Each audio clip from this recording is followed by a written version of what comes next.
importante en la historia de la arquitectura occidental y que ha tenido mucho trabajo para ser reconocido como tal. Yo creo que, a pesar de la admiración mundial que hay por la arquitectura gótica, todavía hay un sobrepeso en la atención de la historia y la historiografía del arte hacia lo italiano.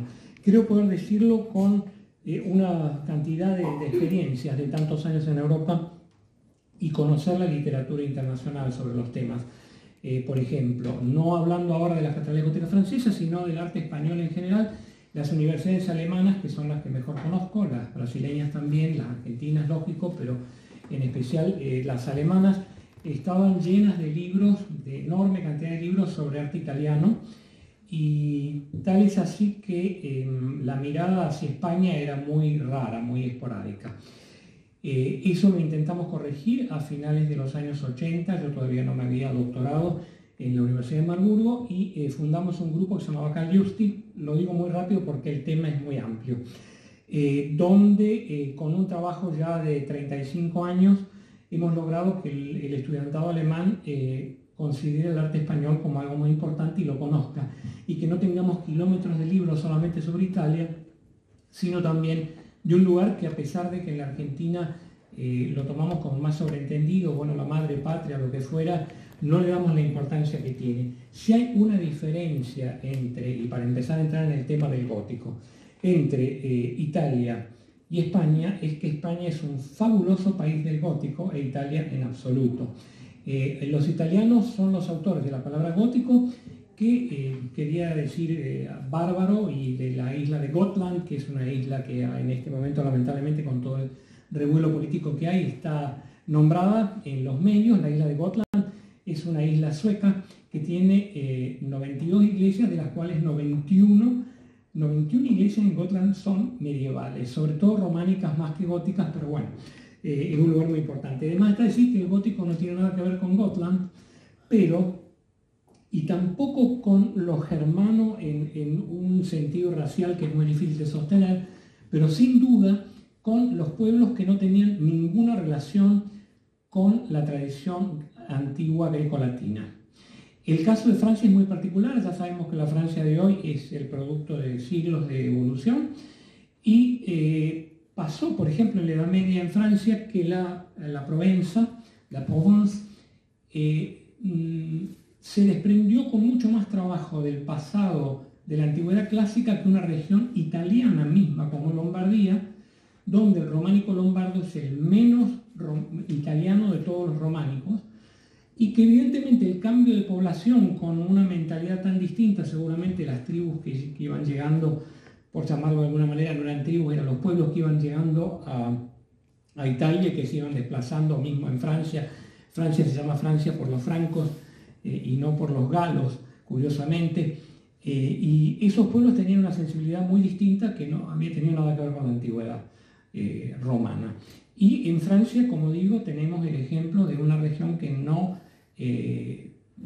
se integró más rápido a lo que es la idea que nosotros tenemos de la Edad Media gótica sobre todo, y en el caso de Lombardía con el románico y con un caso excepcional del gótico italiano, que es la Catedral de Milán. Pero la Catedral de Milán no es la mejor arquitectura que hay en Europa, y además estuvo construida en parte por un arquitecto alemán que se llamaba Ulrich von Enzingen, al cual se debe toda la parte del coro, y por un francés que se llamaba Jean Mignon, que se fue indignado de Milán por el motivo que luego les voy a decir. Los italianos interpretaron al gótico como una camisa de fuerza, y no es una cuestión de países latinos, no, porque, como digo, España es un país que tuvo enorme importancia en la evolución y el desarrollo de lo que hoy entendemos gótico, que por supuesto que es un estilo pan-europeo.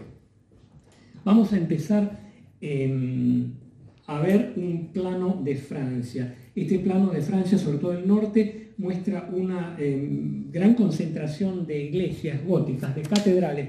Catedral es cátedra, es decir, el lugar donde está la cátedra, que es la silla donde está un obispo.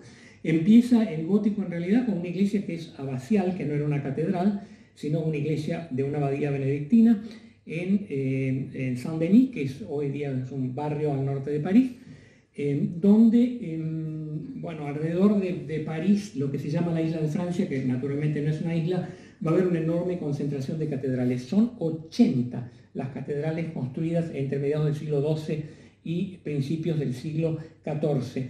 Y realmente una concentración única en Francia, lo que implica un desarrollo muy personal del estilo, que no quiere decir que haya sido solo por arquitectos locales realizados, sino que hay una escena siempre internacional. En Europa la movilidad en la Edad Media era tremenda, es decir, todos los maestros iban de un lugar a otro llevando formas, transportando formas. El dibujo se va a convertir, sobre todo a partir del siglo XIV, en la gran manera de trasladar formas, es decir, una forma que aparece en un lugar, recibirla o recepcionarla en otro lugar, a través de planos. El plano más tremendo que tenemos de una iglesia gótica es el plano de la fachada oeste de la Catedral de Colonia, en Alemania, que se encontraron los planos a principios del siglo XIX. Una mitad se encontró en Darmstadt, en Alemania, otra mitad en París. Cómo cayeron, imposible de decir en el tiempo, porque fue un verdadero hallazgo. Y a partir de eso se pudo terminar la fachada que había quedado inconclusa en la Edad Media. Es un pergamino, se puede ver en la Catedral de Colonia, que tiene más de 4 metros de altura. Son una cantidad enorme de pergaminos unidos sobre los cuales el maestro, que puede haber sido un maestro saboyano o de Savoyen, Philipp von Savoyen, es el nombre que está, no se sabe bien, pero bueno, no tiene mucho que ver con el tema del gótico francés. Naturalmente, y a pesar de estar en la alianza, voy a decir que estas iglesias que estamos mostrando muestran el plano de la Francia actual. Por ejemplo, ni Colmar, ni Estrasburgo, ni Thann, etcétera, son catedrales francesas por su origen. Están planeadas por arquitectos medievales alemanes que hicieron la cosa bastante distinta a lo que sucedía en Francia. Tengo que pedir disculpas por el resumen, esto es una cosa muy a vuelo de pájaro, porque el tema es inmenso. Imagínense ustedes que si hubiera querido mostrar una foto de cada catedral, hubiera tenido que mostrar 80 fotos, solo una de cada iglesia, y no explicar en el fondo absolutamente nada.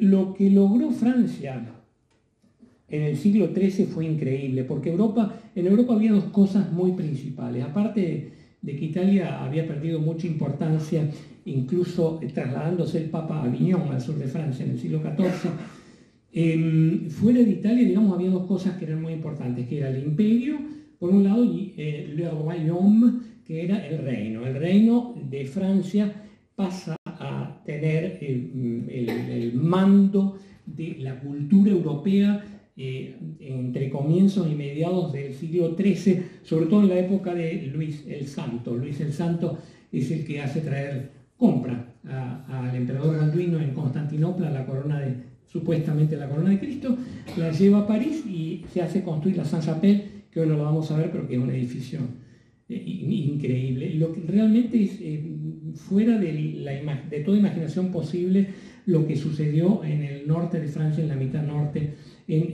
a partir de la mitad del siglo XII. Hay catedrales que yo voy a dejar de lado, que son totalmente francesas, a su vez emparentadas con lo que se estaba haciendo en ese momento en Cataluña, e incluso hasta alguna iglesia portuguesa está relacionada, como es por ejemplo Albi, ciudad famosa por los albigenses, ese movimiento herético y tal. No podemos entrar demasiado en detalle en Europa, pero bueno, aquí estamos viendo una imagen de un italiano que es importante para que ustedes entiendan. Bueno, el tema de hoy es justamente el tema de las catedrales, de las iglesias. Los españoles tienen un idioma específico para nombrar las partes de la iglesia, que en realidad están bastante acertados. Por ejemplo, la cabecera de la iglesia y los pies de la iglesia, haciendo alusión a ¿qué? Al crucificado. A alguna persona muy macabra y muy enferma mentalmente se le ocurrió en la antigüedad que la crucifixión era una forma de ejecutar a alguien. Por supuesto que los romanos no crucificaban a los propios romanos, por eso es que Cristo, como no romano, murió en la cruz. Y siempre hay en la planta de una iglesia la idea de un crucificado, de un hombre crucificado, con, repito, lo que los españoles llaman la cabecera, porque corresponde a la cabeza de ese hombre, y los brazos que forman lo que se dice el transepto de la iglesia. Este es el eje longitudinal de la iglesia, que se sería la altura de ese hombre crucificado en planta, digamos, estamos viendo una planta de iglesia, y los brazos del crucero, la casa larga, como dicen los alemanes, Langhaus, que es el cuerpo de la iglesia hasta el cruce de ejes que conforman justamente la planta. Esto lo hizo un italiano, Francesco Di Giorgio, es una imagen que está en la biblioteca de Florencia, pero bueno, no viene al caso, simplemente para que vean esa relación antropomórfica de la planta de la iglesia convencional como un cruce de dos ejes, una cruz en planta cuyas partes corresponden al crucificado. El gótico empieza con un personaje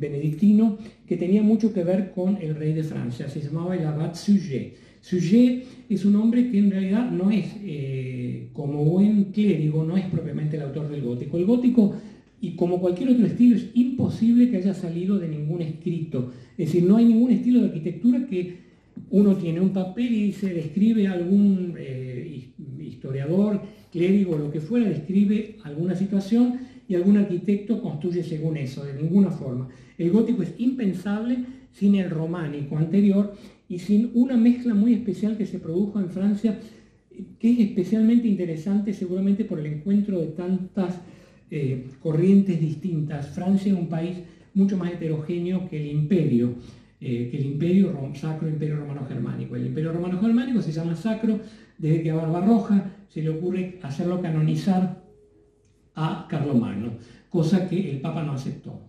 San Carlomagno existió durante un tiempo para los alemanes y para nadie más en realidad. Bueno, vamos a ver una primera parte. Las iglesias góticas son en general bastante complejas porque aquí se ha construido durante mucho tiempo. Quiere decir que hay partes que responden a distintas épocas. Lo más antiguo que hay en la abadía de Saint-Denis, al norte de París, es tanto el bloque occidental, que son los pies de la iglesia, que normalmente es tripartito y tiene dos torres. La torre izquierda se perdió por una mala restauración en el siglo XIX. Hay todo un movimiento hace unos años atrás para tratarla de reconstruir porque terminó por ser demolida. Por lo menos tuvo mejor suerte que otras catedrales francesas que por culpa de la revolución directamente desaparecieron. Por ejemplo, Arras, que es una ciudad fantástica en Flandes francés, muy cerca de los Países Bajos, demolida en la Revolución Francesa, o Cambrai, que es otra de las catedrales demolidas en el transcurso de la Revolución Francesa, y reemplazadas muchas de estas iglesias por templos de la razón, degradadas a establos para caballos, etc. Es decir, lo que pasó normalmente en la Revolución.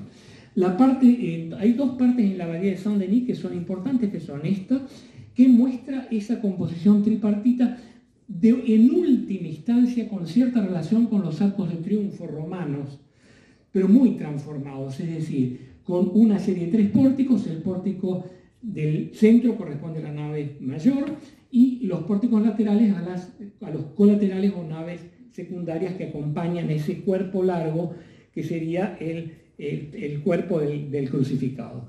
Y la parte del ábside que ya vamos a ver. Aquí vemos un recuerdo siempre de algo de arquitectura militar, lo que en la época románica se llamaba el Westberg o macizo occidental. Tiene un cierto carácter defensivo. La iglesia se abre siempre hacia el este, hacia donde sale el sol.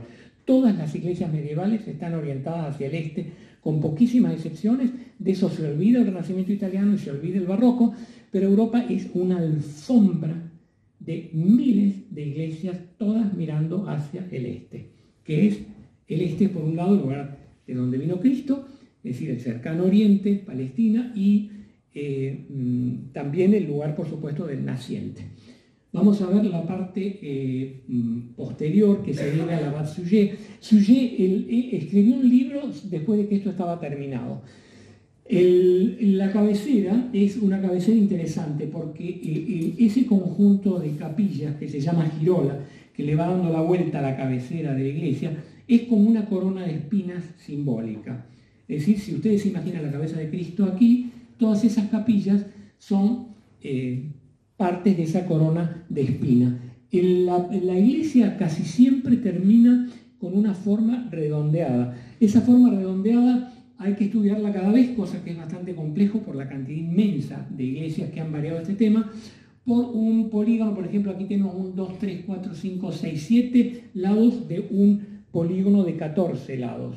Si uno completa la imagen, por eso se habla de 7 sobre 14, para ese tipo de cierres de lo que es el lugar debajo del cual esto es una proyección de bóvedas, donde está el altar mayor, donde se celebra la misa. Entre ese lugar especialmente sagrado, porque se celebra la misa aquí abajo, y las capillas que forman la girola, existe lo que se llama el deambulatorio, que es un pasillo semicircular, que es una transición que permite ir viendo diversas perspectivas a los fieles. No hay que olvidarse de dos cosas. Una, en Saint-Denis está enterrado San Dionisio. San Dionisio era el santo nacional de Francia. Ese carácter de tumba del santo nacional de Francia, Dionisio, es lo que va a terminar en que los reyes de Francia tomen Saint-Denis como el lugar de su sepultura. Y el abad Suger era amigo y consejero de dos reyes, de Luis VI y Luis VII, de manera que es un personaje que está altísimo en la jerarquía del Royaume de France en la Edad Media. Vamos a ver cuál es un poco la idea de Suger. Se dice que la arquitectura románica está hecha de piedra y que la arquitectura gótica está hecha a pesar de la piedra. A ese punto vamos a volver porque eso no es muy exacto. Lo que sí hace Suger es abrir en esas capillas que son como la corona de espinas que da vuelta a la cabecera de la iglesia, abrir ventanales que dejan entrar mucha luz. Pero cuidado, el gótico por ahí deja entrar mucha luz, pero si las vidrieras tienen unos colores muy saturados, una iglesia gótica puede ser incluso más oscura que una iglesia románica, por el tipo de vidriera, por el tipo de vitrales. Vemos aquí que la iglesia todavía tiene una cripta, ese motivo de la cripta va a ir desapareciendo en el gótico. La cripta es una cosa un poco misteriosa que es muy propia del románico, es decir, del estilo anterior al gótico. El gótico surge por una combinación de formas. Yo estoy convencido que el arco ojival, que es un arco apuntado, no tenemos más aquí arcos de medio punto, arcos semicirculares románicos, sino que terminan en punta. Eso lo tienen que haber visto o sí los cruzados en Palestina y camino a Palestina, porque es una característica de la arquitectura musulmana. Lo que pasa es que el arco ojival europeo está totalmente europeizado. Uno nunca se confunde un arco musulmán, aunque sea en punta, con un arco europeo. El arco apuntado trae una serie de ventajas técnicas como para poder construir la iglesia. Aguanta mucho mejor el peso de la bóveda, por ejemplo, combinado con otros elementos que aparecen algunos en la arquitectura anglo-normanda. Es decir, Inglaterra es un país súper importante en la evolución de la arquitectura medieval europea, y además estoy convencido que el gótico francés es el primer Brexit de los ingleses. Abandonaron lo que hacían los franceses y hicieron lo que a ellos les venía bien, porque su situación insular se los permitió y porque tuvieron un talento fuera de serie, tanto para renovar las ideas que venían de Francia, hacerlo algo muy propio, muy nacional, entre comillas, porque las naciones no estaban todavía como estaban hoy, y creo que los nacionalismos están de más en cualquier tipo de interpretación. Pero bueno, el papel de Inglaterra muy importante. Vamos a ver por dentro. Efectivamente, aquí vemos el deambulatorio abierto a las capillas. Todas esas capillas, cada una de las capillas tenía un altar distinto, con distintas advocaciones, es decir, uno dedicado a San Dionisio, seguro que no, porque el altar principal está dedicado a Cristo, pero también a una serie de santos, y se podrían celebrar varias misas en distintos lugares de la iglesia. Es por eso, aquí vemos una fotografía donde sí se ve que en un día de verano eso está profusamente iluminado. Aparentemente más iluminado, como digo, que las iglesias románicas.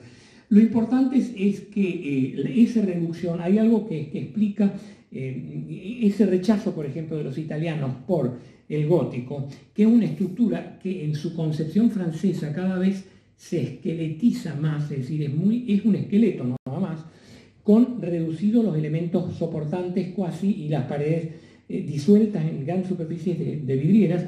Los italianos hacían pintura al fresco, pintura al seco en los muros. Los franceses se pasaron a los vitrales. Los vitrales son todas esas representaciones en vidrios de colores unidos con plomo que dan ese carácter tan mágico a los interiores, pero es una cosa muy distinta, es una especialidad aparte que la pintura. Es decir, hay como un desdoblamiento de un lado para la pintura mural y de otro lado para los vitrales por la cantidad de superficie iluminada.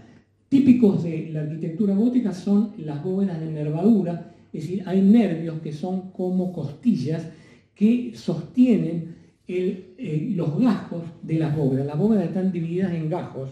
Toda la iglesia está dividida en tramos, que son porciones de espacio, y las bóvedas están divididas en gajos. Esos gajos se sostienen mucho mejor que en la arquitectura románica por esas nervaduras, que son auténticas costillas que dan firmeza a la construcción.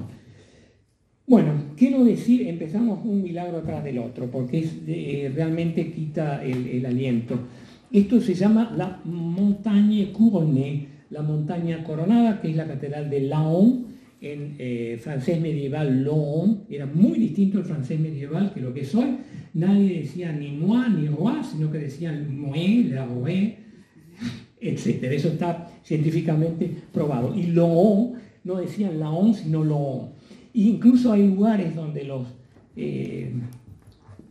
científicos de la lengua estudian por qué quedó clavado el idioma en uno de los niveles que tenía en la Edad Media. Estamos hablando de todas maneras de la Languedoc, y no de Languedoc, que es la lengua del sur, que después, como todos sabemos, se unieron. Bueno, la catedral de Laon está en la Picardía, muy en el norte de Francia, lo que se llama la Picardie. No sé si serán pícaros o no, la Picardía, pero es el nombre que tiene el lugar. Y es una gigantesca máquina con una catedral de 7 torres. De esas 7 torres hubo 2 que no están terminadas del todo, son 2 en el frente, 2 en cada lado de los brazos del crucero, de las cuales están terminadas nada más que las del lado oeste y no las del lado este, y con una complejidad espacial y con una originalidad de concepción fuera de lo posible. Empieza a andar la máquina infernal de vencer al diablo y convencer a la gente de que Dios existe. Dios existe absolutamente en forma del milagro de las catedrales. Hasta entonces, había una sola iglesia en Europa, que era la catedral de Speyer o Spira en Alemania, que tenía 33 metros de altura, y que los franceses no dinamitaron, porque la dinamita es un invento del siglo XIX, pero hicieron estallar con las guerras lamentables de Luis XIV en contra del sudeste de Alemania, y luego el resto seguir con los daños en la época en que las tropas napoleónicas invaden Alemania. Pero había una sola iglesia de 33 metros de altura, la nave central, que es inmenso, que era Speyer. La abadía de Cluny era más pequeña, a pesar en la totalidad de superficie todavía más grande, pero un poco menos osada que esa catedral de Speyer.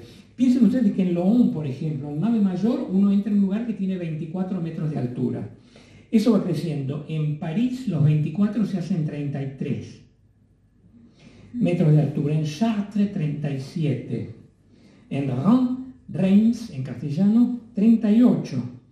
Amiens, 42. Beauvais, 48. Y pico. Es decir, uno entra en un espacio interior que tiene casi 50 metros de altura. Son cosas imposibles, y si pensamos en la arquitectura de hoy y en toda la reglamentación que hay en todo el tema construcción, todas una tras otras construcciones que estarían absolutamente prohibidas. Qué suerte que no había la legislación en la Edad Media, porque todo lo que se hizo en la época gótica en Europa estaría archiprohibido al día de hoy, porque es simplemente demasiado arriesgado. Vamos a ver otra foto de Laon. El interior es una iglesia de 3 naves con una estructura tripartita muy clara, que se repite también en el crucero, es decir, no hay solamente una nave en el crucero, sino que también son 3. La nave del crucero, se aprovechan los brazos del crucero para capillas auxiliares. Una iglesia extremadamente larga, a pesar de que tiene la nave mayor nada más que 24 metros de altura, tiene una largura de 100 metros o un poco más, lo cual es tremendo. y con un tipo de estructura gótica muy clara. Las naves laterales tienen un tramo cuadrado, son pequeños, una sucesión de cuadrados. Toda esa partición de la iglesia en tramos es muy típica de lo que no es arquitectura antigua, de lo que no es arquitectura grecorromana, es un invento totalmente medieval. Vemos que hay unos tramos que tienen bóvedas sexpartitas, es decir, de 6 gajos en la nave central y nada más que cuatripartitas, que es lo normal en las naves laterales. Es tan compleja la construcción de la estructura de esta catedral, ya vamos a verla por dentro, obviamente, que termina atípicamente en una pared plana. Esa terminación en la pared plana va a tener una gran consecuencia para la arquitectura gótica inglesa, sobre todo, y es rara en Francia. Yo creo que acá no hicieron un ábside poligonal con esa cabecera, con las capillas, porque era ya prácticamente imposible. Es decir, siempre llegar al límite de lo que se podía llegar, y con un perfeccionamiento entre un taller catedralicio y el otro, ver los progresos uno a uno es infernal y súper difícil de entender porque son simplemente demasiada cantidad de catedrales. Yo conozco un experto suizo-alemán, Peter Kohlmann, que habla muy bien francés, que es de la Universidad de Friburgo en Suiza, que es el gran conocedor de las catedrales francesas. Hay que darle un homenaje, no sé cómo ha hecho este hombre para tener tanta cosa en la cabeza realmente. Seguimos, vemos el imponente lado norte de la catedral, es decir, este es el oeste, este es el este. Se ve que la cabecera termina en una pared simplemente plana y estamos viendo la estructura tripartita cuasi de la fachada que se repite en los brazos del crucero, es decir, en las entradas laterales de la iglesia, y aquí quedó sin terminar una de las torres. Vemos, por ejemplo, estas naves laterales. Esto es un piso intermedio y esto es lo que se llama el claristorio, que es el conjunto de ventanas que corona las naves. Vamos a ver, creo, la fachada primero.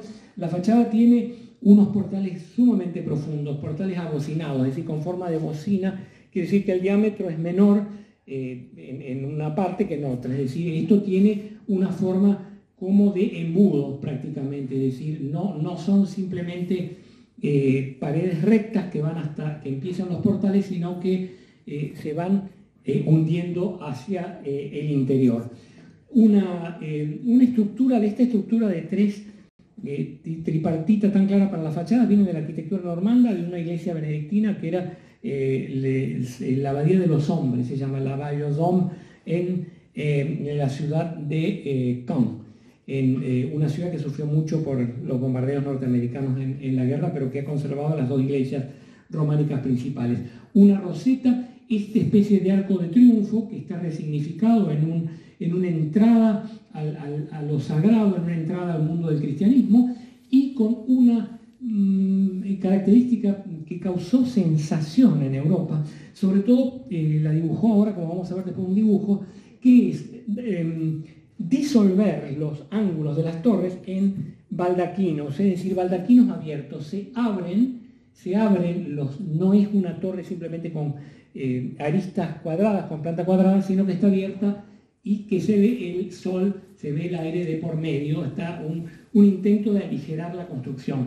Curiosamente se ha hecho un homenaje a los bueyes que llevaron las piedras desde abajo hasta la montaña, que por eso se llama la montaña coronada, que hay una cantidad de bueyes que salen de esos baldaquinos.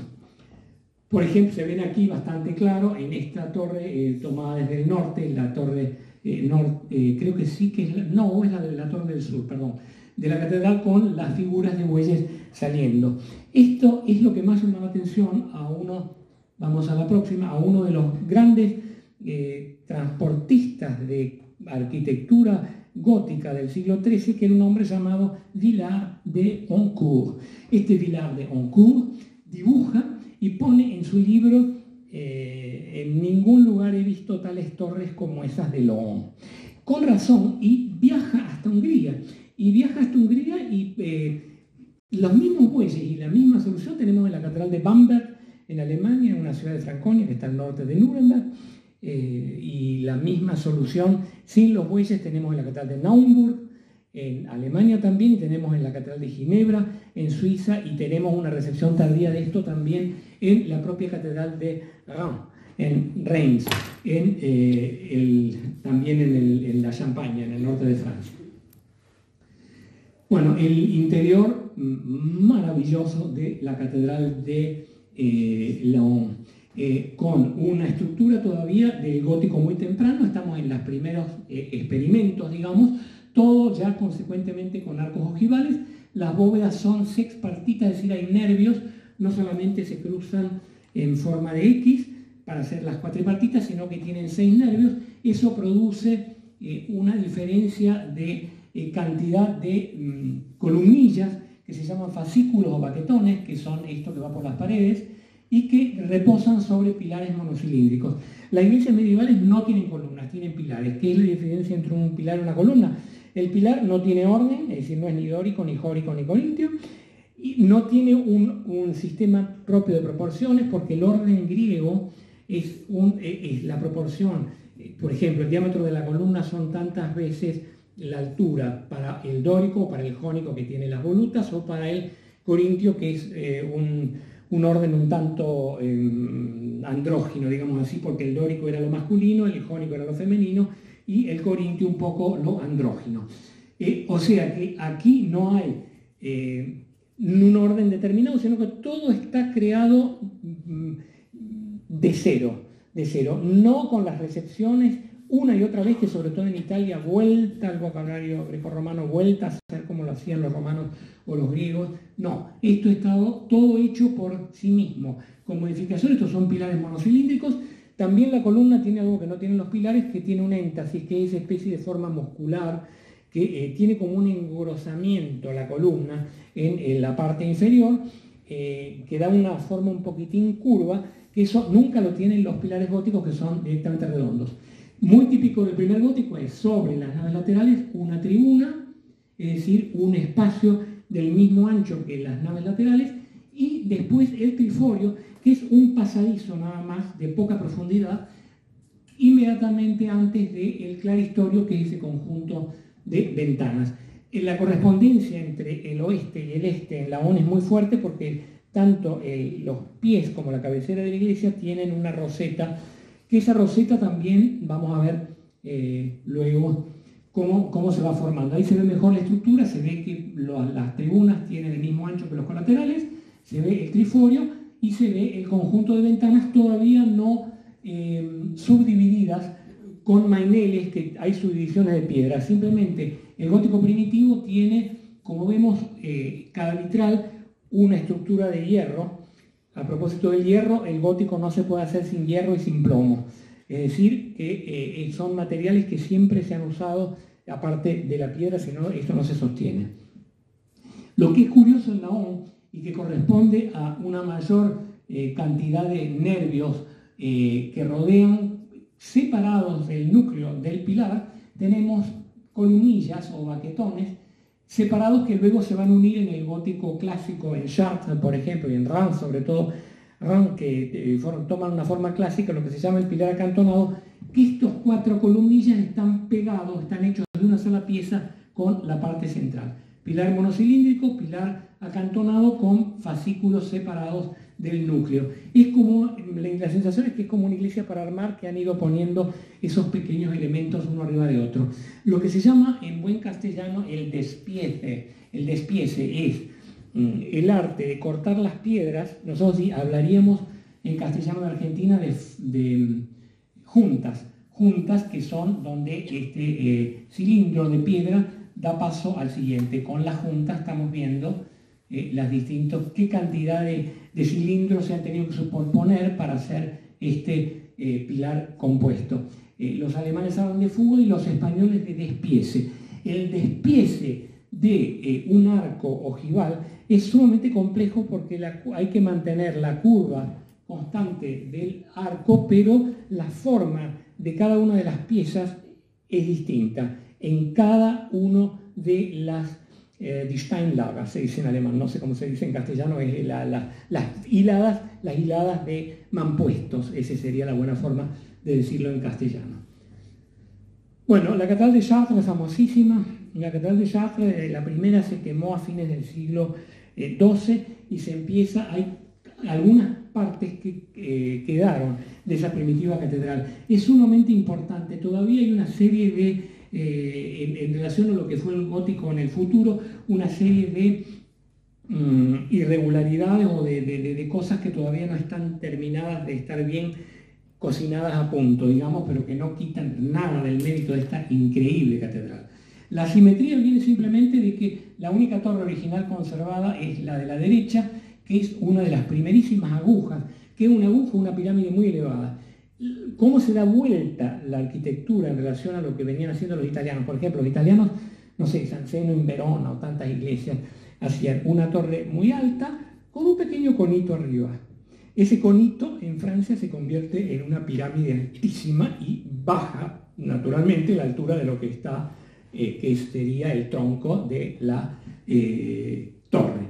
Entre las no correspondencias, esto en realidad es una iglesia de 3 naves, pero los 3 portales están puestos simplemente, dan los 3 a la nave mayor, es decir, no corresponde la división espacial entre el exterior y el interior. Y todavía tenemos una roseta donde la impresión que se tiene es que todavía es una superficie maciza horadada en distintas pequeñas rosetas, pero todavía sin ese carácter totalmente frágil de lo que va a ser luego el gótico radiante, que ya vamos a ver cómo y cuándo aparece. La simetría, digo, es por una prolongación de la torre norte a principios del siglo XVI, o sea que hay más o menos unos 350, 400 años de diferencia entre una torre y la otra. Pero también es una prueba que eso de la simetría estricta es una manía de la antigüedad y es una manía sobre todo del Renacimiento italiano y del clasicismo.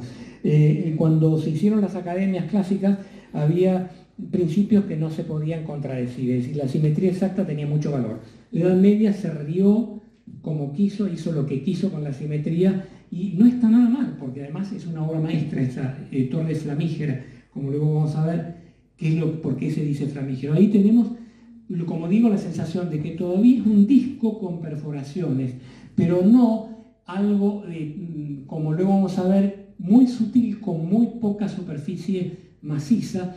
Es decir, esto son todas aberturas polilobuladas, es decir, todos estos óculos son polilobulados, es decir, tienen una gran cantidad de lóbulos adentro, creo que 8 cada uno, si no veo mal, y esto es una rueda que en alguna catedral, curiosamente, como la de Basilea, que es una catedral alemana, naturalmente, pasó a ser realmente lo que se llama una rueda de la fortuna. La rueda de la fortuna en Basilea era una rueda que estaba hecha en madera y que tenía un dispositivo que uno tiraba una soga y daba vuelta. Y hay toda una historia súper interesante. La Francia medieval es de una riqueza que no se puede creer. Hay una obra que se llama el Roman de Fauvel, no Fauvel, sino Fauvel, que lo escribió Germain Dubus, más o menos en 1310, que es una crítica feroz al clero, una crítica feroz al rey, que tuvo muchísimo éxito y aunque estaba prohibida se siguió publicando. Y ahí hay un burro que es la personificación de 5 o 6 pésimas cualidades humanas y que se casa con la fortuna. Se casa con la fortuna y tiene su propia rueda de la fortuna y bueno, termina mal, por supuesto, la historia de Fauvel, pero es muy significativo. Seguimos. Los portales de la Catedral de Chartres son ¿cómo es que se dice? Una cosa tan primigenia, tan incunable, no me salía la palabra, un incunable de la escultura gótica. En este caso, en tiempo muy temprano, que casi suena un poco románico, donde las figuras humanas siguen casi la forma del pilar. Son extraordinariamente alargadas.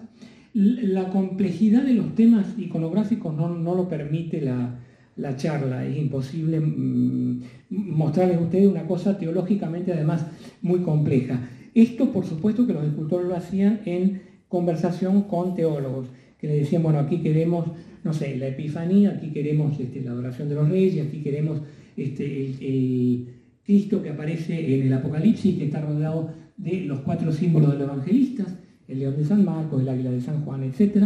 es decir, cada tímpano tiene su iconografía propia. Hablaba, por supuesto, esto que se llama la Biblia en imágenes para los que no sabían leer, y además la misa era en latín, o sea que nadie entendía absolutamente nada.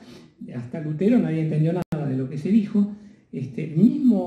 Hay sermones que se han dicho en latín, si es que los sacerdotes de esa época eran buenos, y en Chartres lo eran indudablemente, por el nivel que tenía la ciudad. Acá parece además después de ese gran incendio que hubo a fines del 12, el pueblo parece haber participado, uno de los casos más claros en decir no vamos a hacer la iglesia en honor a la Virgen, que se salvó. Hubo un incendio terrible, se salvó la figura de la Virgen, lo tomaron como un milagro y dijimos, no, bueno, la Virgen quiere un templo mucho más importante, entonces surgió la catedral actual.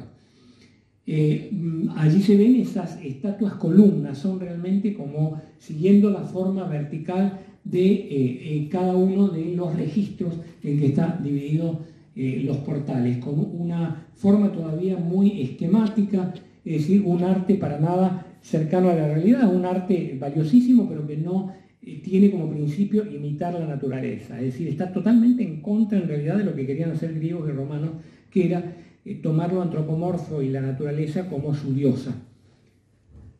Una vista desde una de las torres, salvo que diga lo contrario, todas las fotos que ven están sacadas por mí, porque si no es un problema con los derechos además de autor. Yo estoy muy disciplinado a la manera alemana en ese sentido, y cuando muestro una foto que no es mía lo digo. Aquí se ve la pirámide de esa torre sur de la catedral de Chartres, que es un milagro todavía construido en los últimos años del siglo XII. Es una pirámide todavía maciza. Hay un cierto intento de darle una cierta articulación para que no quede pobre.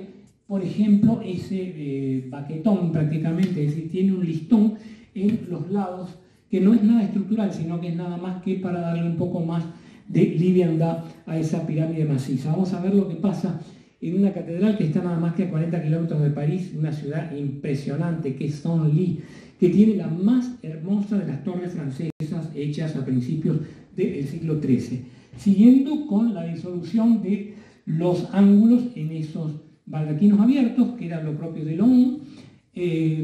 Tenemos aquí un piso con una ventana elegantísima, da un salto en altura increíble de una vez, y aquí una aguja que en realidad empieza aquí, pero que está rodeada de otros baldaquinos, y la aguja todavía es maciza, pero con algunas perforaciones.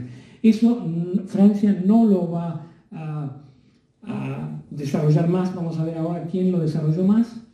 Y esto es una catedral alemana, es la catedral de Friburgo, Freiburg en Breisgau, en la Selva Negra, que se considera que tiene la torre más hermosa de la cristiandad, y que es donde por primera vez aparece, esta torre está terminada en 1330, una aguja que está totalmente calada como en tracería porque son figuras geométricas trazadas a compás, con una maestría increíble los constructores y los diseñistas medievales. Esto tiene que ver con una tradición, estos son los pies de la iglesia, la torre única con torres laterales que franquean el comienzo de la cabecera de la iglesia, es algo regional de Alemania, que no se encuentra frecuentemente de la misma manera en Francia.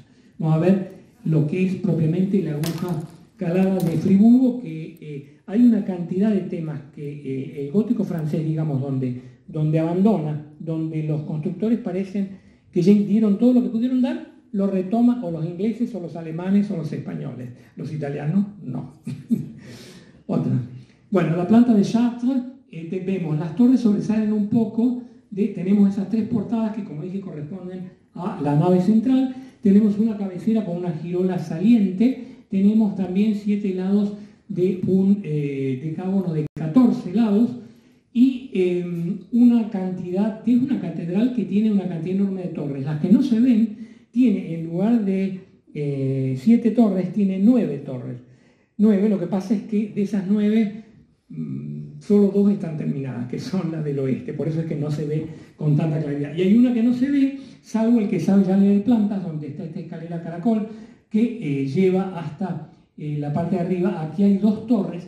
Eso de apoyar con torres, tanto el brazo del crucero como el comienzo del ábside o de la cabecera de la iglesia, tiene que ver con inseguridades de que se venga todo abajo por la gran altura. Estamos ya en una catedral que por dentro tiene 37 metros de alto, lo cual es una barbaridad.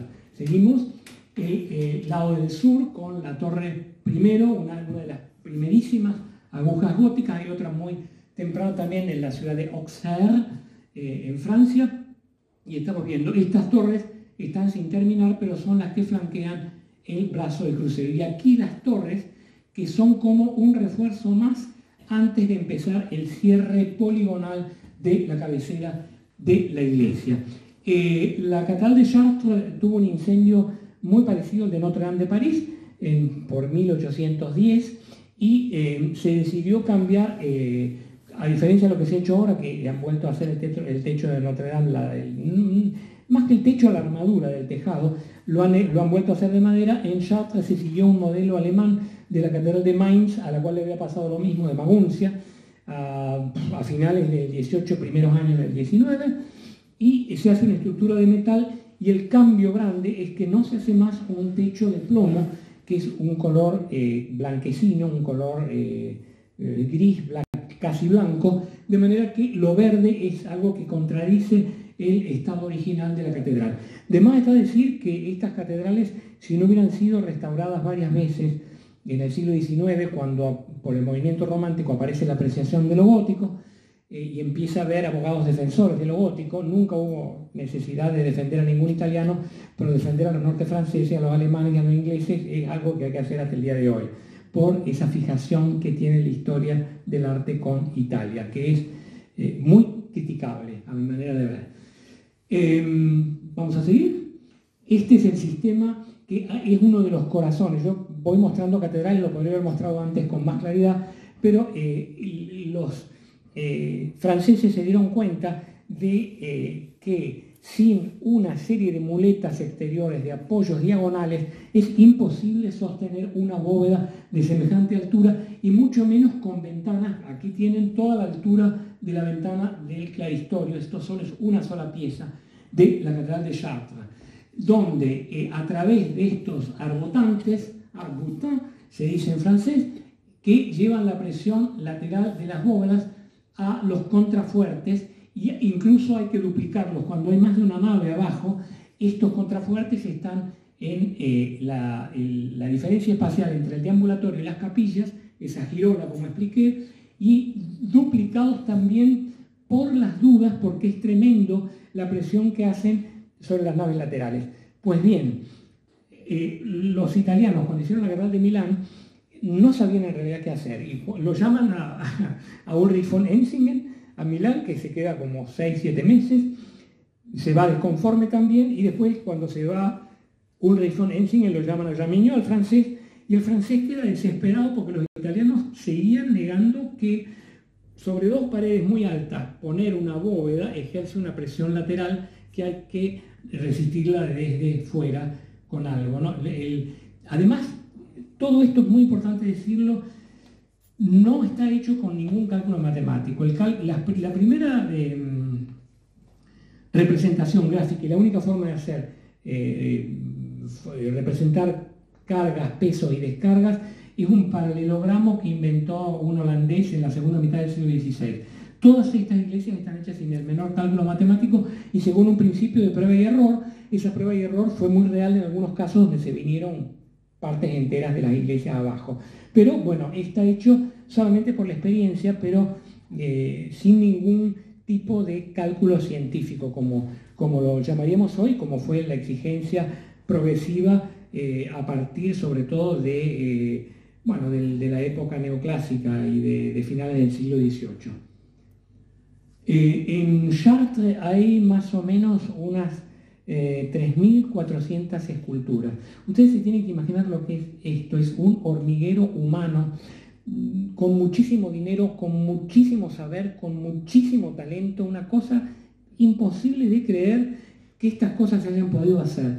Los portales, tanto del lado norte, como estamos viendo ahora, como los del lado sur, están absolutamente llenos de estatuas de una calidad absolutamente excepcional. Aquí vemos, por ejemplo, ya, a diferencia de la parte más antigua, que era la fachada occidental, los pies de la iglesia, esta roseta ya tiene prácticamente una estructura totalmente acristalada y no son simplemente agujeros hechos en una pared de piedra. Seguimos las esculturas, la Virgen, por supuesto, en el trumó, que es el parteluz. Parteluz es el pilar que divide en dos las diversas puertas de acceso a la catedral, las distintas figuras de apóstoles y santos, con ese tipo de pliegue tan alargado, son formas como peinadas hacia abajo, de una calidad infernal. Ese mismo intento de peinar, por ejemplo, la barba de San Juan el Bautista, que está ahí con la bandeja. ¿Por qué con la bandeja San Juan Bautista? A ver si esta maratón de lo que digo tiene alguna pregunta de parte de ustedes. ¿Por qué está con una bandeja y por qué con un cordero? Cordero de Dios, obviamente, y cordero de Cristo, propiamente porque tiene una cruz, el cordero. Él es el que hace el bautismo en el Jordán. ¿Por qué? San Juan el Bautista bautiza en el Jordán. Le cortaron la cabeza.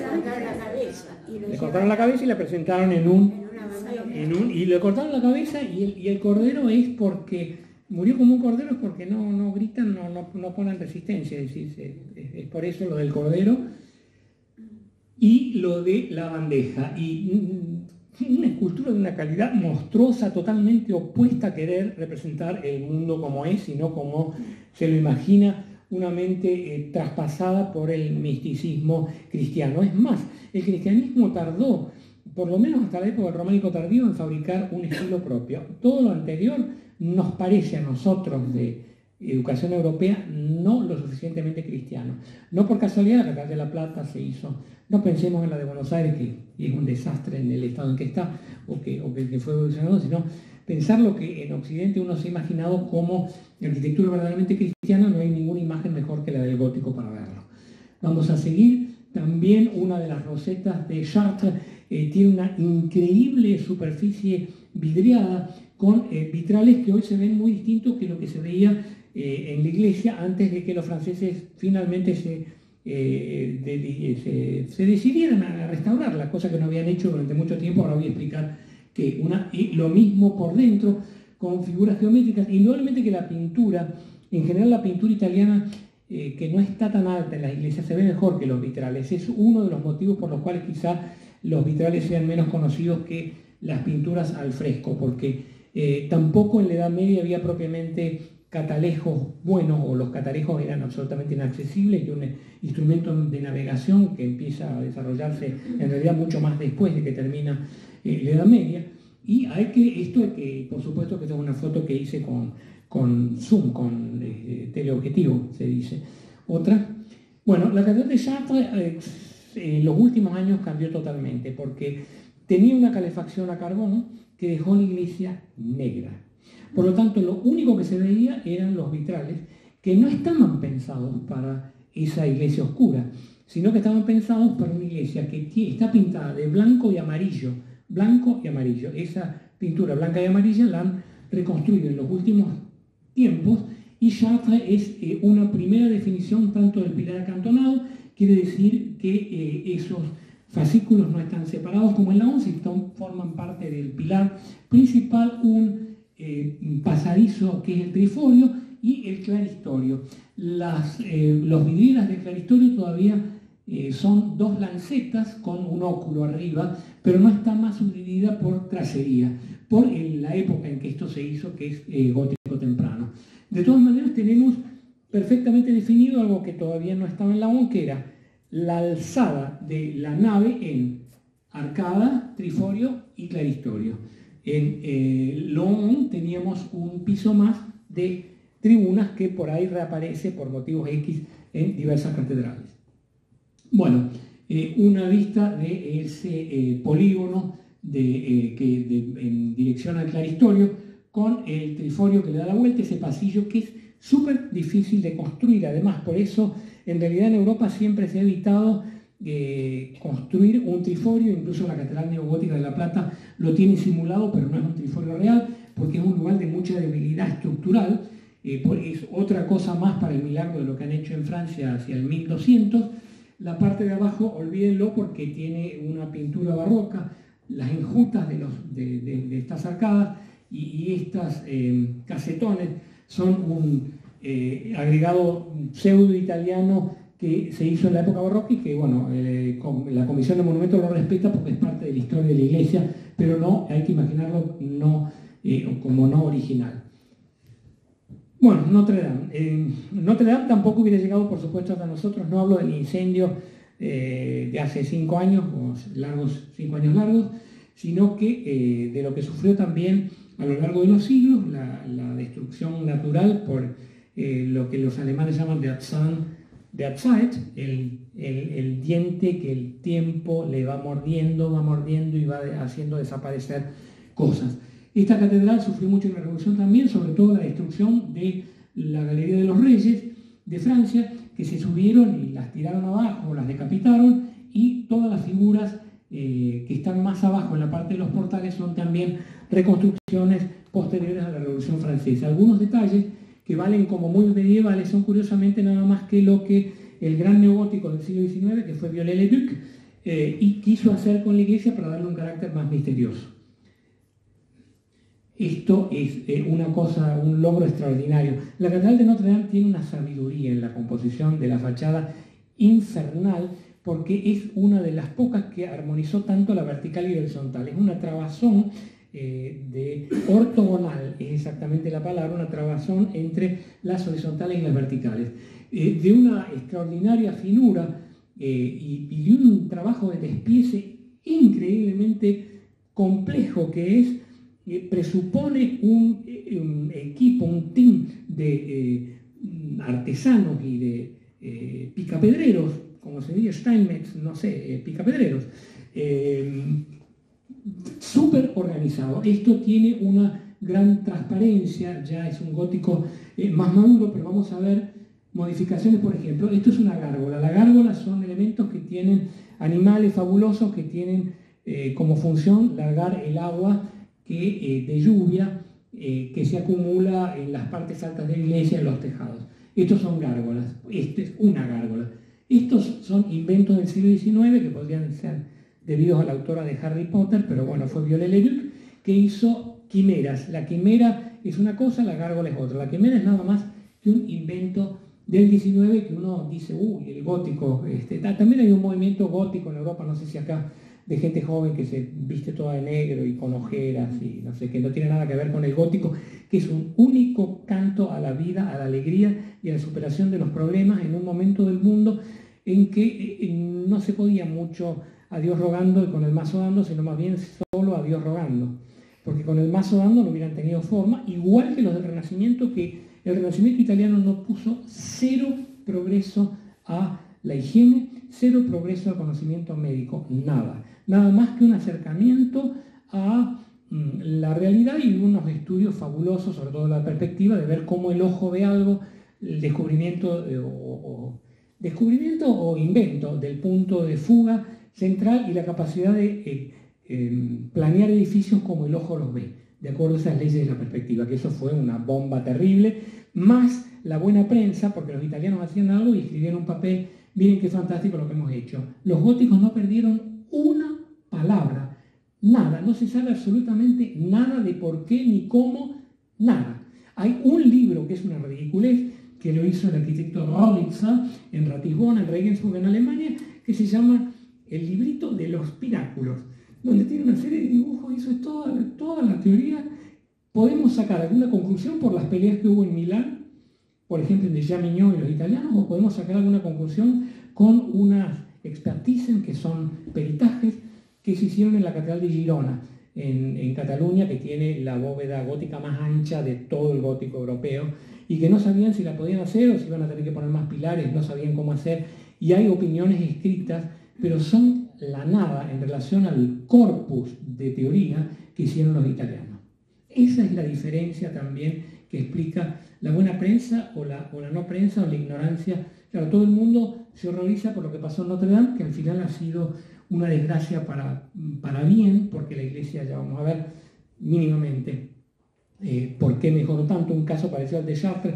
Chartres sacar todo el hollín de los siglos y pintar de nuevo de amarillo y blanco tal como era, y en Notre Dame una cosa parecida, limpiar, limpiar, limpiar y meterle muchas bombitas de luz, que es el gran invento de los norteamericanos. Al final creo que fue Alva Edison, creo que fue el de la bombita, que si no fuera por la bombita, las pinturas en las iglesias de Roma, si uno está en la iglesia San Luigi dei Francesi, para hablar directamente acá de la iglesia francesa de Roma, si uno no va y no pone una monedita Caravaggio invisible, una oscuridad total, porque el barroco romano tiene tendencia a lo pesado, a lo lúgubre, y bueno, hay que poner para que se ilumine, y bueno, no lo toca para nada al genio de Caravaggio, pero no se veía, directamente no se veía.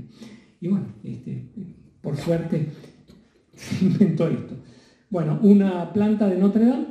La tendencia del gótico en realidad es salir en algún momento de esas plantas semicirculares, porque no es tan amigo de las formas semicirculares del gótico, sino justamente de las formas quebradas y apuntadas. Aquí, no obstante, tenemos un enorme desarrollo. Notre Dame también se debe a distintas épocas. La parte de abajo de la planta muestra sin las capillas que se hicieron arriba. En el lado norte se ven las capillas hechas, y esto como era antes del agregado de estas capillas. Incluso los brazos del crucero no sobresalían, pero viene Jean de Chelles, que fue un genio consumado del siglo XIII, a planear las rosetas y los nuevos brazos del crucero de Notre Dame.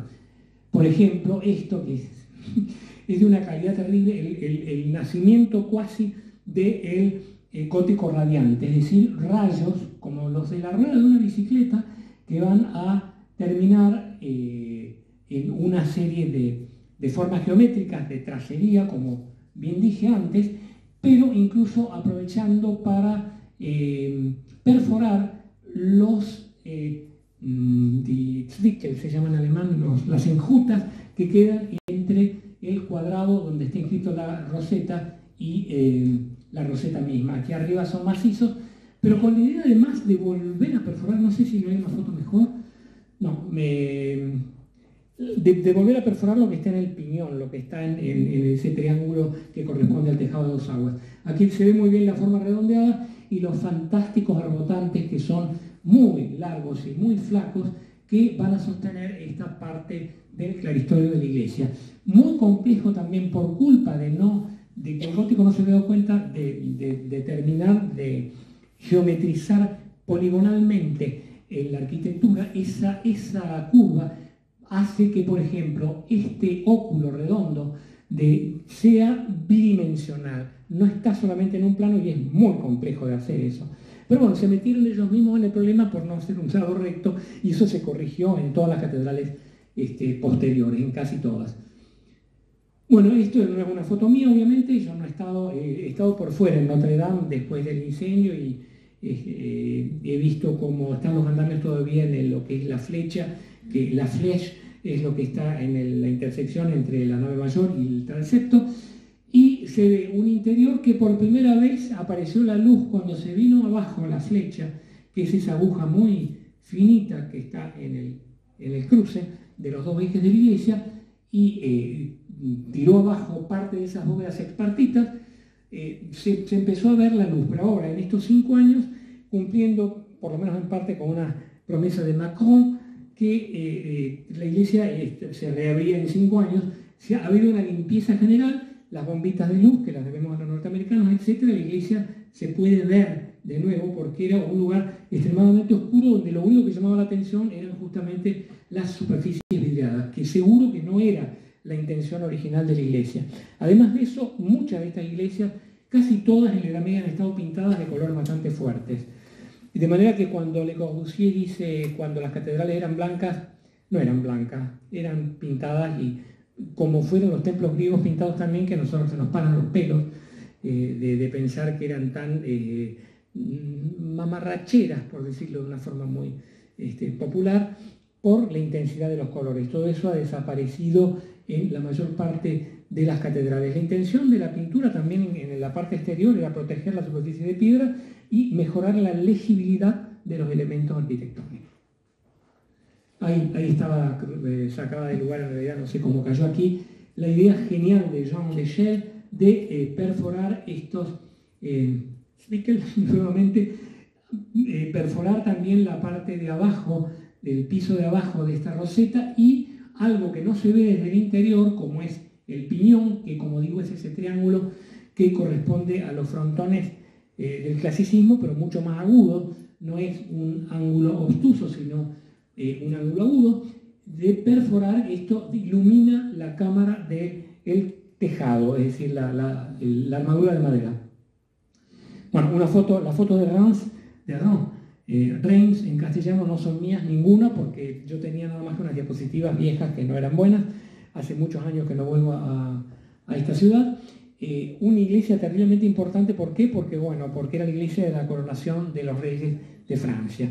De manera que puede haber habido también algún interés de parte de Alemania después de lo que los franceses hicieron en Espira en el siglo, fines del XVII y fines del XVIII exactamente. Estaba Reims entre París y Alemania y bombardearon bastante la catedral, sufrió muchos daños, también los tejados tuvieron que ser también completamente renovados. La catedral, con una recepción, es del siglo XIII todo esto, de Jean d'Orbay, que era un arquitecto, un genio total, saca la Galería de los Reyes de Francia a una altura donde afortunadamente los revolucionarios tampoco llegaron, pero no sufrió la parte escultórica de la catedral, afortunadamente, porque son joyas impagables las esculturas de los portales de Reims. Estamos viendo una recepción muy tardía de esos ángulos resueltos en baldaquinos abiertos, esquineros, que habíamos visto por primera vez en Laon. Bueno, con respecto a la escultura de Chartres, es una cosa rara. Chartres, de Reims, había sido una ciudad importante romana y habían quedado evidentemente estatuas romanas, porque estas dos figuras que representan la visitación, que es la visita de María a su prima Isabel, son dos vestales romanas, directamente. Rarísimo, porque en una catedral que es la negación de lo que se hizo en la antigüedad. Y concretizar una arquitectura que por primera vez en la historia se pone de pie. Se pone de pie y cuando uno entra está obligado a ver para arriba. Lo cual la comunicación con Dios, Padre nuestro que estás en los cielos, lo dice la oración. Y es lo que cumple literalmente, uno está obligado a ver ese Padre que está en los cielos. Por primera vez en la historia, porque ni hablar de los templos egipcios, serían muy religiosos, que es una concepción totalmente diferente a pesar de que los egipcios ya sabían pintar estrellas en las losas que cubrían, losas planas que cubrían los espacios sagrados del Santo Santorum de los templos egipcios. Esto no se explica sino por algún resto romano que quedó ahí en Champagne, que es la región donde está Reims. Entre las catedrales de Champagne, que no vamos a ver porque son cientos, está la de Troyes, que es una ciudad de Champagne que los franceses graciosamente dicen que tiene forma de corcho de una botella de champán. Esa es la planta de la ciudad vieja. Seguimos. Bueno, la catedral muy compacta, con una perfecta correspondencia entre el exterior, no como en Notre Dame, donde hay 5 naves y a pesar de eso hay 3 divisiones nada más en la fachada. Aquí la fachada es tripartita porque hay 3 naves, y lo que permiten los tramos rectangulares de la bóveda ojival es que una ojiva puede hacerse de la misma altura con muy diferentes luces, es decir, diámetros. En cambio, el semicírculo románico tiene que ser repetido 4 veces. Esto podrían ser bóvedas románicas, son góticas por las nervaduras, pero está mucho más limitada la arquitectura románica al no poder modificar la forma del arco de medio punto. Bueno, esto tampoco es una foto mía, incluso está el nombre del autor, que tuvo la fortuna de trabajar con un dron, o drones, no sé cómo se dice en castellano, ¿es dron o drones? Dron. Bueno, no porque se ve en la cabecera de la catedral con sus correspondientes arcos arbotantes cuadruplicados por la diferencia entre las naves. Estos están arriba del deambulatorio, por ejemplo, los entre las capillas, de la girola, y estos están sobre el deambulatorio. Y para que vean la influencia, las metamorfosis que va teniendo el gótico en distintos lugares de Europa, una idea de la catedral de Reims es cubrir el arranque de los tejados con una especie de jaula. Esa jaula está abierta en la parte de la girola y está cerrada en la parte del claristorio. Un arquitecto francés, Mathieu d'Arras, de esa ciudad fantástica de Arras, donde la catedral fue víctima de la revolución, empieza la catedral de Praga, pero el emperador del Sacro Imperio Romano Germánico, que era Carlos IV de Luxemburgo, le encarga la prosecución, muerto Mathieu d'Arras, a un alemán famoso que es el gran comienzo de la arquitectura tardogótica continental. Este arquitecto Peter Parler, que era de la ciudad de Schwedischmühl, construye el resto de la catedral de San Vito en Praga y tiene una cita. ¿Por qué? Porque acá estaba el rey de Bohemia y en Reims coronaban a los reyes de Francia, de manera que hay formas que se repiten. Por ejemplo, esa jaula que él abajo la deja cerrada y la abre arriba, es indudablemente una referencia a Reims sin copiar absolutamente nada, sino simplemente para la gente súper culta que era capaz de entender esto ya en la Edad Media, una filiación. El propio emperador Carlos IV de Luxemburgo fue criado en París, o sea que hablaba alemán, hablaba checo, hablaba francés perfecto, el francés moyenâgeux, pero bueno, tiene mucho que ver con la historia del gótico francés anterior. Volviendo a Reims, no hay ninguna catedral que tenga una pared interna de la nave mayor más hermosa que esta catedral, simplemente porque en lugar de hacer un tímpano con las bellas esculturas que tenían otras catedrales, lo perfora Jean d'Orbay y hace una segunda roseta. Esto corresponde al triforio, también completamente vidriado, y magnífica serie de nichos con estatuas de santos y personajes medievales o de la antigüedad. La catedral de Bourges, ya estamos más en el sur de Francia. No voy a pasar al sur de Francia, es un pecado mortal no mostrar iglesias fabulosas como por ejemplo la catedral de Albi, que ya creo que la nombré, pero no la voy a mostrar porque es demasiado mostrar, demasiados datos. La catedral de Bourges tiene una construcción enormemente compleja. Duplica prácticamente lo que es el interior normal de una iglesia y por lo tanto no tiene crucero, no hay una nave que atraviese transversalmente el eje longitudinal de la iglesia. Estos son simplemente portales laterales del sur y del norte. No vamos a ver la fachada porque lleva demasiado todavía Bourges manteniendo la idea de la semicircunferencia.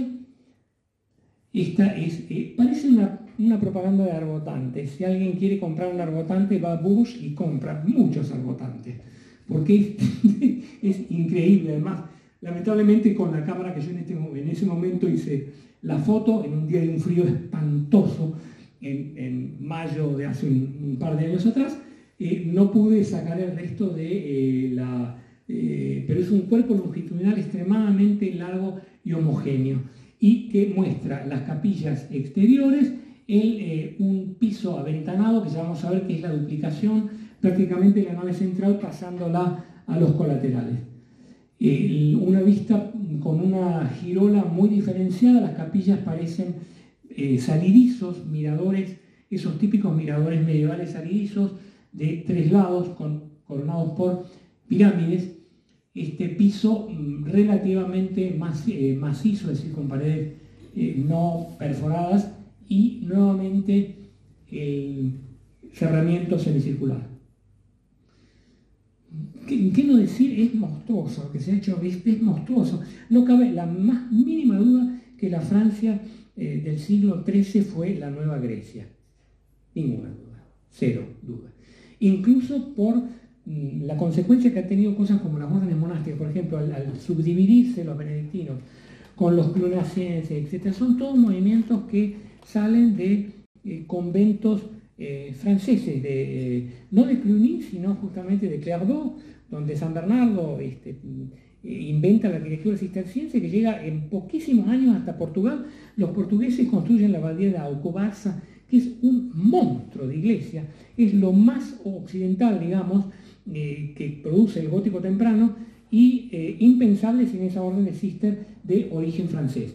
Tenemos una vista de el portal central de la Catedral de Bourges. La Catedral de Bourges tiene 5 naves y tiene correspondientemente 5 portales. No se ven obviamente aquí los exteriores.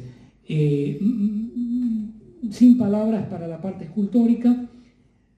Aquí, por ejemplo, la imagen siempre presente con la cual trabajó tanto tiempo la iglesia, a veces para bien, a veces para mal, de todas las cosas espantosas que le esperan a uno si uno no se comporta bien en la vida y termina por irse al infierno. Aquí están incluso empujados por demonios, esas figuras demoníacas que tienen en la barriga. Este demonio tiene una cara, igualmente en la zona genital, alas en las nalgas, seres monstruosos entre los cuales uno cae si va al infierno.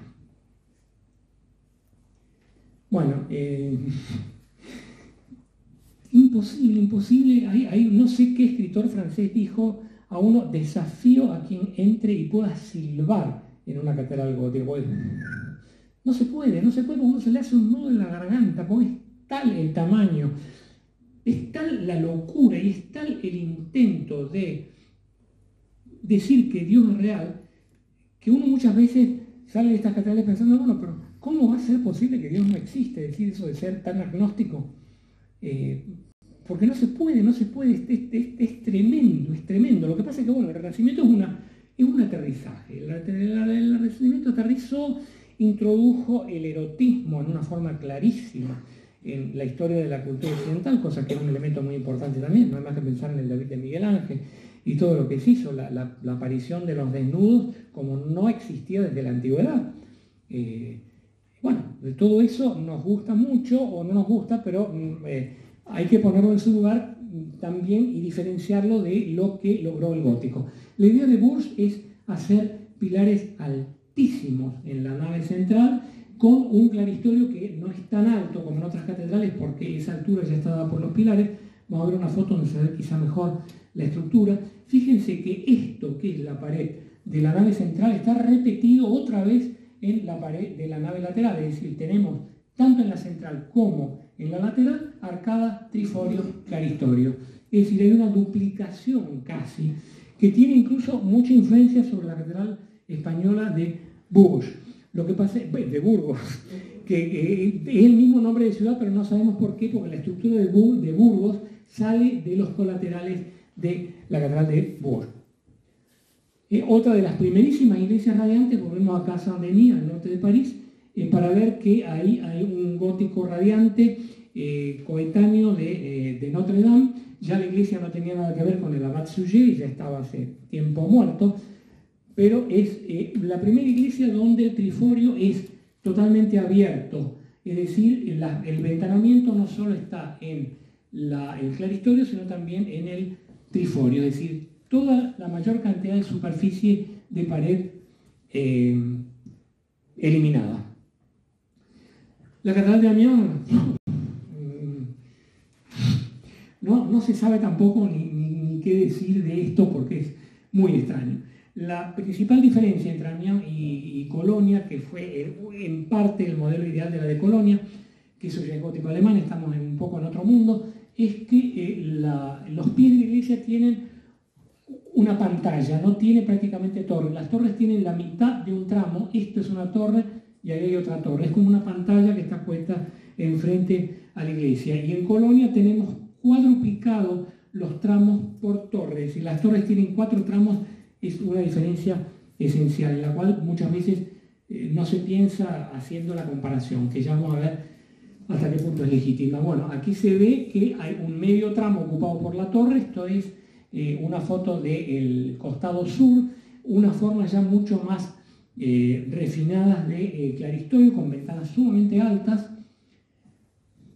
La fachada occidental, donde hay una especie de triforio y donde, sobre todo, como esta iglesia tiene ya 42 metros de altura, la nave mayor, esta altura de la roseta está indicando la altura total de la nave central, que está en el eje de la composición. Las dos torres son asimétricas nuevamente, ya como digo, la Edad Media está llena de asimetrías o disimetrías, no es no tiene esa ortodoxia con la cual pretende trabajar la arquitectura clásica. La parte de atrás con una tremendo girola, esas girolas con lancetas con tres trilóbulos cada una, y una zona de rebotantes muy compleja. No obstante, esa complejidad va a empalidecer por falta de madurez una comparación con la Catedral de Colonia, por ejemplo, la Catedral de Amiens, de la misma parte que es el cierre poligonal, habla a las claras de cómo se acentuó la tremenda expresividad arquitectónica en Colonia y cómo una obra que es anterior queda un poco casi rezagada, a pesar de que es importantísimo, por ejemplo, muy importante lo que se hizo en Amiens, de colocar lancetas verticales entre el arco y el lomo del arbotante. Dicho sea de paso, el primer hombre considerado como renacentista, que fue Petrarca, famosísimo poeta italiano, visita Colonia en 1333 y empieza a decir, cuando entra a Alemania, uy, ay, cuánta civilización en tierra de bárbaros. Cuando entra a la catedral dice, esto es el sumum. Un siglo después viene Ennio Silvio Le Piccolomini, que terminó por ser el Papa Pío II, lo llevan a Estrasburgo, que no es una catedral francesa, sino alemana, lo llevan a la torre hecha por Ulrich von Enzingen y por Johannes Hülf de Colonia, baja en éxtasis total y dice, los alemanes son los mejores arquitectos del mundo. ¿Por qué lo dice? Porque en Italia jamás hubiera podido ver cosas semejantes, jamás. En eso no piensa la historia del arte, no pensó, porque claro, realmente Alemania en el siglo XX hizo un tema bastante álgido, más que problemático, y el deseo de reconocer algo de los registros que tenemos de los personajes históricos, de lo que han dicho, queda casi como mal. Decir los alemanes son los mejores. Es lo que dijo un italiano, que es lo que dijo Petrarca, esto es el sumum del sumum del sumum, y lo que dijo Ennio Silvio de Piccolomini, estos son los mejores arquitectos del mundo. Esos son los dos registros de italianos, de los pocos italianos que tuvieron ganas de irse a un tiempo un poco peor, que es el tiempo que tenemos al norte de los Alpes, donde hace más frío, llueve más, etc. Pero el clima es una cosa y el arte es otra. El interior de Amiens a mí me recuerda a la Catedral de la Plata mucho. ¿Por qué? Porque Amiens perdió la totalidad de los vitrales. Por conclusión, es una iglesia súper luminosa, con una proporción extremadamente vertical, con una forma absolutamente clásica ya de gótico, una maravilla inconcebible. Una vista desde el eje de la iglesia, de la capilla que normalmente está dedicada a la Virgen, que es una de las capillas de la Girola, la capilla del eje oriental, con los pilares, digamos así, que sostienen el deambulatorio, que diferencian espacialmente el presbiterio, que es donde está la sillería de canónigos, de este pasillo anular que es el deambulatorio. Vemos que el gótico es muy racional, realmente tiene los elementos. Por ejemplo, a este baquetón corresponde estas nervaduras, este baquetón más pequeño, esta nervadura, que son las bóvedas cuatripartitas de ese pasillo anular. Una roseta. ¿Por qué se llama flamígero esto, que empieza a finales del 14, principios del 15? Porque recuerdan la forma de llamas, es decir, hay formas o de pétalos o formas flamígeras como formas de llamas, se ven muy claramente ahí en la parte central de la roseta, una obra maestra terrible. Bueno, y para terminar, la Catedral de Beauvais, que fue un obispado importante porque el obispo de Beauvais no era el único, pero él tenía el derecho de coronar al rey de Francia, lo cual era una categoría muy extraordinaria. La Catedral de Beauvais es el coro más alto, roza los 50 metros de altura, y tuvo un problema estático, que esto es de mediados del siglo XIII, perdón, en 1280 aproximadamente las bóvedas se caen. Es uno de los grandes desastres arquitectónicos de la historia del gótico, y lo rehacen pero duplicando el número de tramos para aligerar la estructura. Tuvo una segunda desgracia, que cuando termina la Edad Media deciden hacer en el transepto, que ya vamos a ver, una torre altísima sobre el cuadrado del crucero. Esa torre duró 4 o 5 años y se cayó, también provocando el segundo desastre, y ya voy a explicar en 2 palabras por qué. No sé ni qué hora es, pero ya es muy tarde. Lo que estamos viendo en la parte, esto es el brazo sur del crucero, la cabecera de la iglesia, y en este bosque de altísimos contrafuertes con arbotantes, estamos viendo una cantidad de hierros que estabilizan la estructura de la iglesia. Esos hierros no solo son absolutamente necesarios, la mayoría están hechos por dentro, no se ven en la arquitectura gótica, pero en una construcción tan esqueletizada como esta han salido al exterior.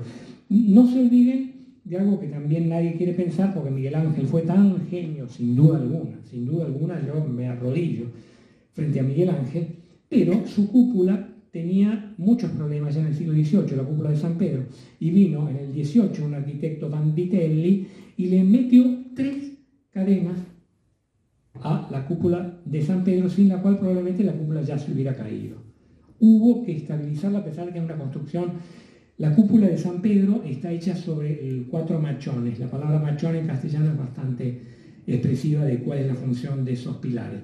Esos 4 machones sostienen una cúpula que es mucho menos riesgosa, a pesar de que fue una obra muy arriesgada de arquitectura, es muchísimo menos riesgosa esta estructura que esta esqueletización que hay, por ejemplo, en la catedral de Beauvais. Vamos a ver por dentro qué pasó con Beauvais. Esto es una imagen que no tiene precio para darse una idea de lo que pasó en la Edad Media. Para hacer nuevas catedrales y para construir en el estilo de las nobles iglesias, como se decía en los documentos, fue necesario demoler. La iglesia generalmente, casi siempre, se empieza por el este. ¿Por qué? Porque en el este es el lugar donde está el altar mayor, y si no, no se pueden celebrar las grandes misas. Es decir, lo primero es cubrir un espacio para poder celebrar la misa en el altar mayor. Y la iglesia, casi todas las góticas van avanzando en el tiempo, porque se necesitaba muchísimo tiempo para hacer esto, del este hacia el oeste. En la catedral de Beauvais tenemos la suerte, hay pocos ejemplos en Europa que lo muestran. Hay uno en Wetzlar, junto al Lahn, en Alemania, y este es un ejemplo todavía mucho más monumental, cómo iban demoliendo la vieja iglesia románica, que parece casi una cucha de perro, por decirlo de alguna manera mal, con relación al monstruo que se le viene encima. Ese monstruo que se le viene encima, no hubo dinero, porque casi todas estas obras fracasaban al no terminarse por falta de medios. Por más que el arzobispo de Beauvais hubiese coronado al rey de Francia, etc., bueno, no tenía tanto dinero como el rey mismo, y se ve que no pudo. Los diversos obispos que han vivido en la época de la construcción de la catedral no pudo terminar, entonces se cerró con una pared. Inmediatamente después del crucero se termina la iglesia. Se termina y queda el resto de esta iglesia románica anterior. Eso se tapa con una estructura de madera que está recubierta por pizarra hoy en día, y el piñón se cierra con unas cadenas de ladrillo y piedra. Bueno, esto es el coro, el coro con la parte del presbiterio, digamos. Debajo de esto está la sillería de los canónigos de la iglesia. Vemos que estos tramos eran en principio rectangulares, pero tenían nada más que una bóveda de crucería. Y no había esta crucería del medio. Yo no sé si ven marcado cómo era una sola arcada. Se ve todavía en las piedras, esto era una sola arcada. Cuando se cae la bóveda, a finales de 1280 más o menos, matando gente también, y un desastre fue, deciden duplicar los tramos, porque esa duplicación de tramos llevó a duplicar también los contrafuertes y los arbotantes, como para que esta bóveda pudiera ser soportada. ¿Qué es lo que pasa con el resto de la iglesia hoy? Al no tener una compensación estática, el coro con el transepto, es necesario poner vigas de madera y estructuras que sostengan los brazos del crucero. Aquí se ve perfectamente, por ejemplo, cómo una primera arcada fue subdividida en el coro. Incluso le pasa un baquetón respetuosamente por este óculo, por esta roseta, digamos, ciega. Le pasa directamente por delante, claramente duplicando la estructura de cada tramo. Vamos a ver, creo que es la última foto ya, cómo se tiene que soportar partes enteras de la catedral por no haber completado el cuerpo. Bueno, lamento no haberles hecho más preguntas, así era menos monólogo esto, pero encantados. Totalmente distinta a las otras. ¿Cuál es la última que nos explicó? Beauvais. Beauvais. Beauvais es una ciudad rarísima que los alemanes destruyeron en un 80% en la Segunda Guerra Mundial, lamentablemente. Los aliados han destrozado tantas ciudades alemanas que no se sabe qué es lo peor, realmente es espantoso toda esa historia. Era una ciudad entramada preciosa que quedó el 20% de lo que era la catedral, resistió, no sé cómo. Realmente lo mismo, la ciudad de Friburgo, por ejemplo, no sé cómo no cayó una bomba en la catedral, es decir, y no porque estuvieran viendo que no cayeran, sino porque casualidad, absoluta casualidad. Y Beauvais es una ciudad muy extraña, tiene un aeropuerto muy cerca y ha quedado como un lugar al norte de París al cual no va nadie salvo que vaya al aeropuerto. Es prácticamente imposible tomar un taxi desde la estación de trenes para ir al hotel, nada, porque todos van al aeropuerto o no van a ningún lado. Es una ciudad como, no muerta, pero rara, pero con algo increíble. Bueno, si ustedes quieren ver esto de alguna forma, explicado con más calma,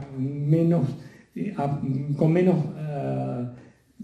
rapidez y dividido en 2 veces, si entran a la página de la tienda, está un curso de 2 clases sobre catedral gótica francesa que se puede bajar por internet y bueno, lo pueden ver durante un año en cualquier medio que quieran. Es importante porque por ahí uno dice tantas cosas que las palabras un poco se las lleva el viento. Bueno, muchísimas gracias. Y si tienen alguna pregunta, encantado. Muchas gracias, Pablo. Ahora, como él dijo, si tienen alguna pregunta, encantado.